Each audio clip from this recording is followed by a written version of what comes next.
بھیڑ بکریوں میں تھلیریا کی بیماری ایک خطرناک بیماری ہے جو کہ جان لیوا ہے، اور یہ خطرناک اس لیے ہے کہ یہ 6-7 دن جانور کا پتہ ہی نہیں چلتا کہ اس کو تھلیریا جو بلڈ پیراسائٹ کی بیماری ہے وہ ہو چکی ہے۔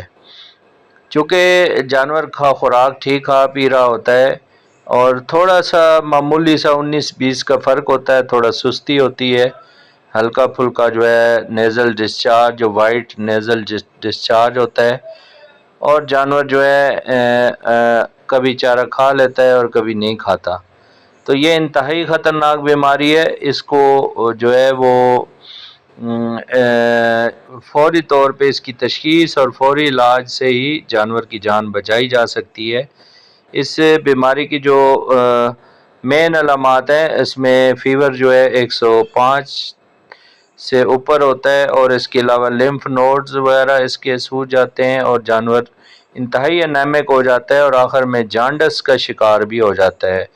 خون کی شدید کمی ہو جاتی ہے، جانور جو ہے وہ پھر اس کے بعد 6-7 دن جب گزرتے ہیں تو کھانا پینا چھوڑ دیتا ہے، اور جانور جو ہے موت کے قریب ہو جاتا ہے۔ اوپر سے ایک تو تشخیص نہ ہونے کی وجہ سے، دوسرا ڈائگنوز نہ ہونے کی وجہ سے، اور تیسرا پراپر اس کی لائن آف ٹریٹمنٹ اڈاپٹ نہ کرنے کی وجہ سے جانوروں میں جو مرٹیلٹی ریٹ ہے وہ بہت زیادہ ہو جاتا ہے۔ ویسے بھی اس کا مرٹیلٹی ریٹ بہت ہائی ہے، تو اس سے حفاظتی اقدامات کے لیے، اس سے بچاؤ کے لیے آپ نے ایک تو ٹکس سے بچاؤ کی احتیاطی تدابیر کرنی ہے، یعنی چچڑوں سے بچاؤ کے لیے ٹکس کنٹرول مینجمنٹ پہ جو ہے وہ توجہ دینی ہے۔ ان کو چچڑوں کا جو بخار ہے وہ ان کو جو ہے وہ چچڑوں کا انجیکشن لگانا ہے۔ اس کے علاوہ جگہ پر جہاں جانور بیٹھتے ہیں وہاں پر انجیکشنز سپرے وغیرہ کیے جاتے ہیں، اور سپرے کے علاوہ جگہ پہ صفائی کا خاص خیال رکھا جاتا ہے۔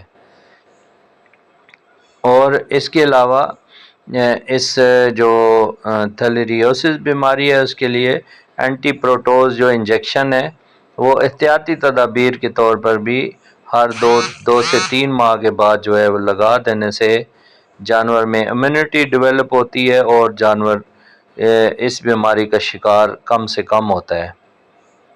تو میں ہوں آپ کا اپنا ویٹ راشد حیدری، آپ دیکھ رہے ہیں حیدری اینیمل ہاسپٹل یوٹیوب چینل۔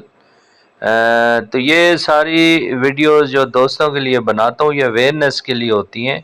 اس میں پراپر جو بیماری کا علاج جو ہے وہ ایک آپ کا جو مستند ویٹنری ڈاکٹر ہی کر سکتا ہے۔ جب بھی آپ کا جانور بیمار ہو فوری طور پہ اپنے قریبی ویٹنری ڈاکٹر کے پاس لے کر جائیں، نہ کہ اپنے ہاتھوں سے خود ٹونے اور ٹوٹکے اور مختلف قسم کے انجیکشنز اور سنی سنائی باتوں پہ اور کسی سے پوچھ کے انجیکشن ہرگز مت لگائیں، چونکہ یہ انجیکشنز جو ہیں وہ بہت زیادہ نقصان دہ بھی ثابت ہو سکتے ہیں۔ امید ہے دوستوں کو آج کی ویڈیو پسند آئی ہوگی۔ نیکسٹ ویڈیو ملیں گے۔ فی امان اللہ، اللہ حافظ۔